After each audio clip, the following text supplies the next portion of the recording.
घटक पक्ष आता हा महापालिकेने निर्णय झाल्यानंतर दादांची पण इच्छा होती की आम्ही पाठिंबा देतोय तर काही पदं आम्हाला मिळाली पाहिजेत.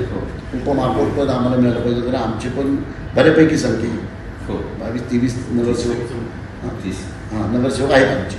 त्यामुळे आम्हाला उपमहापौर पदाची मागणी करणार आहे मी व देवेंद्र फडणवीस साहेबांकडे की आम्हाला उपमहापौर पद द्यायचं असेल. तुम्ही मुंबई महानगरपालिका असेल किंवा इतर महानगरपालिकांमध्ये घटक पक्षाला म्हणजे सपोर्ट करणाऱ्या पक्षाला काही ना काही पद दिलं तसं आम्ही पुण्याचं उपमहापौर पद मागणार आहे.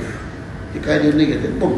तुम्ही मोठी मागणी करताय, तुम्ही आता उपमहापौर पद मागताय, तुम्ही सत्तेमध्ये सहभागी होणार नाही. पुण्यामध्ये आम्ही सत्तेमध्ये आम्ही आत्ता विरोधात नाही, आम्ही घटक पक्ष म्हणून त्यांना सपोर्ट करतोय. आम्ही विरोध कुठल्या आम्ही तेच सांगणार की बाबा आम्हाला उपमहापौर पद द्या.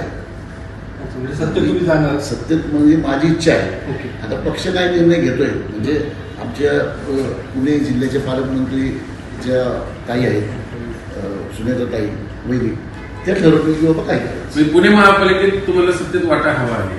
हां ऑफिशियल आम्ही जर घटक पक्षात आम्ही विरोध तिथं काय ठप्पा मांडून घेऊ स्वतःला. सुनेत्रा तुम्ही बोलणार आहे विषय मग आम्ही हा विषय मी काना घालणार आहे की बाबा आपण इथं सत्तेत विरोध काय जर आपण राज्यात सत्तेत आहोत दिल्लीत सत्तेत आहोत इथे विरोध का बसायचा.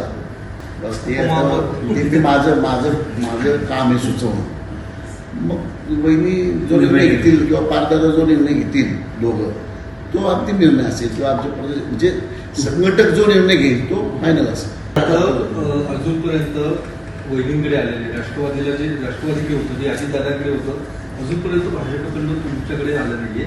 त्या संदर्भात काय पक्ष मागणी करत नाहीये का किंवा पक्ष येत नाहीये? पक्ष आपल्याला आत्ता सांगितलं किंवा आत्ता अधिवेशन होतं आणि अधिवेशनानंतर हा सगळे निर्णय घ्यायचे दोन्ही पक्षांनी तिन्ही पक्षांचे एकत्र बसून ठरले की जेव्हा महामंडळ आहेत आपले काही मंत्री पण भरायचे अजून मंत्री आमचे 2 मंत्री रिकामे म्हणजे 2 रिकामे आहेत आमचे महामंडळ रिकामे त्याच वेळेस हा बहुतेक विषय होईल. वरिष्ठ पातळीवरती हा विषय चालू आहे. त्यामुळे त्यावेळेस माझ्या माहितीप्रमाणे येणारे 15 वर्ष झाले नाही होईल.